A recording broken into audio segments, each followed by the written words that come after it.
Secret number 14, the delivery. So you've done all of this hard work, you've decided to become the educator, you've decided who your ideal client is you want to work with, you've identified their key issues, how you can help them, you've worked out how you're going to put together your promotional flyers, you've decided on the time, you've done all this work, and now we've got to the crunch point, the delivery of your informational piece.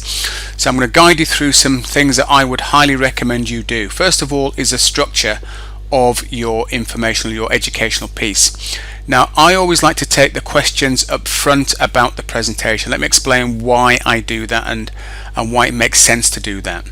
So you've come up with a talk. Let's just say, for example, your talk is weight loss for women using weight training, or weight training for women that want to use weights, a title like that. Now, I already know there are going to be certain questions around that topic. For example, I know there are going to be questions like, if I push too many push weights, won't become big and muscular, and I don't want that big definition. I know that question is going to come up. Maybe a question about, I've got a bad back, is weight training going to be safe for me? Maybe I'll get injured. So it could be any one of those questions, but you will know that there are going to be certain questions that will come up. And the more you do your presentation, by the way, the more familiar you become with your educational piece that you're presenting, the more you'll be able to preempt these questions. So here's the thing. We want to ask the questions up front that people may have at the start of a presentation, and here's why. Number one, it takes a little bit of the spotlight off of you as a presenter, and believe it or not, when I first started doing presenting, be it on like this, webinars or live, you get a little bit of a sort of a funny feeling in your stomach, butterflies, a bit of nervousness, and I still get it now to a certain degree, and I think that's a good thing. It means that you care, it means you want to deliver good information. Even doing these recordings, some of these I've had to re-record because I wasn't quite happy and I got a little bit jittery at certain points. So by asking the questions up front, you take yourself out of the spotlight, you give the audience a chance to get involved in what's going on. That's number one. The second reason is you get to personalize your answers. So if, for example, Margaret says, I've heard that you get quite big and butch and muscular when you do weight training, and that's Margaret's question, guess what?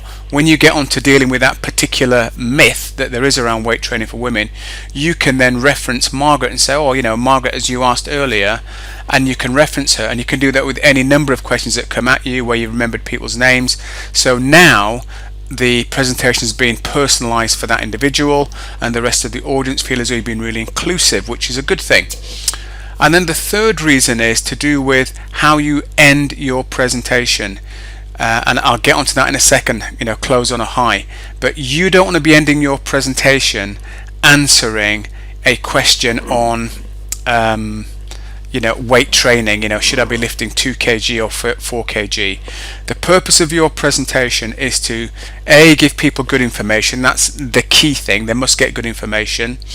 It's to get them to know you a little bit more and hopefully like the way you present, but also to put them into a little bit of an emotional state as well. So at the end of your presentation, they feel as though they want to take the next step, whatever the next step is in your sequence of events you'd like to see happen.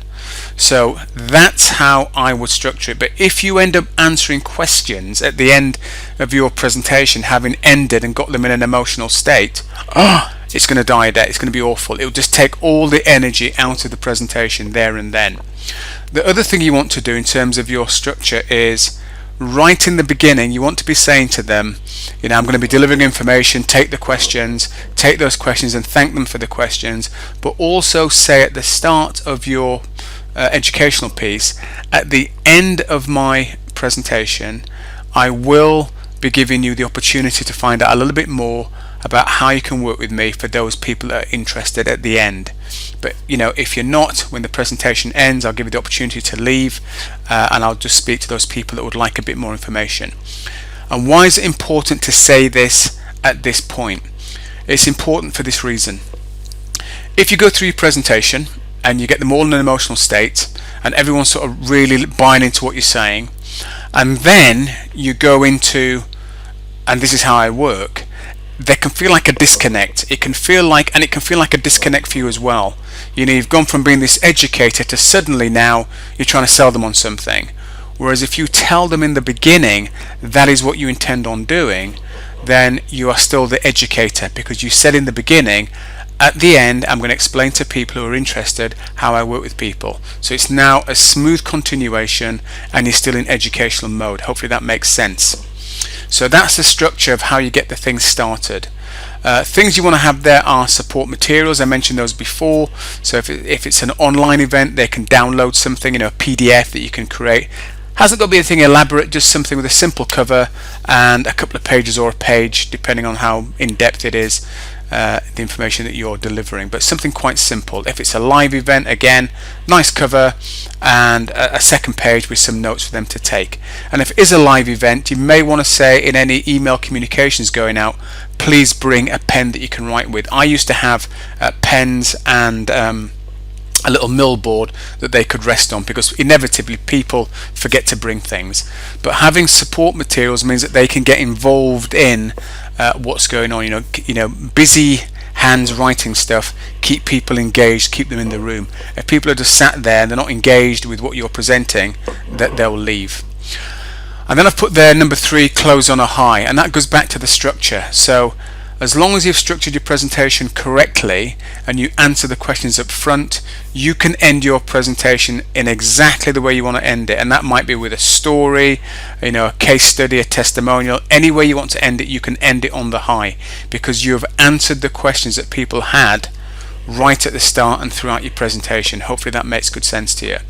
Now I've put consultation booking forms in there. If you're doing a live event, I typically will have forms that I can pass around the room, because whilst people are in that emotional state, I want them to take action there and then. I don't want them leaving and then thinking about it. I want them to put their name, their address, their contact details down so I can get back in touch with them. That's if it's a live event. If it's an online webinar or a Facebook Live, then you need to give them some sort of a link where they can link to get more information or book a call with you. Typically, for me, when it's online, I'll use something called Calendly. It's a simple online booking service where you set it up, what days and what times you have available. They go there, they click, and they pick their day and the time that they'd like to speak to you. It's really, really simple, and it stops this toing and froing, playing email or phone messenger tag. So the delivery, you have to think about it, you have to rehearse it, you have to make sure it's well planned. I say all the work you've done, the 13 secrets leading up to this point, you've done all the hard work. Please don't drop the ball at this point. So that's the delivery, secret number 14.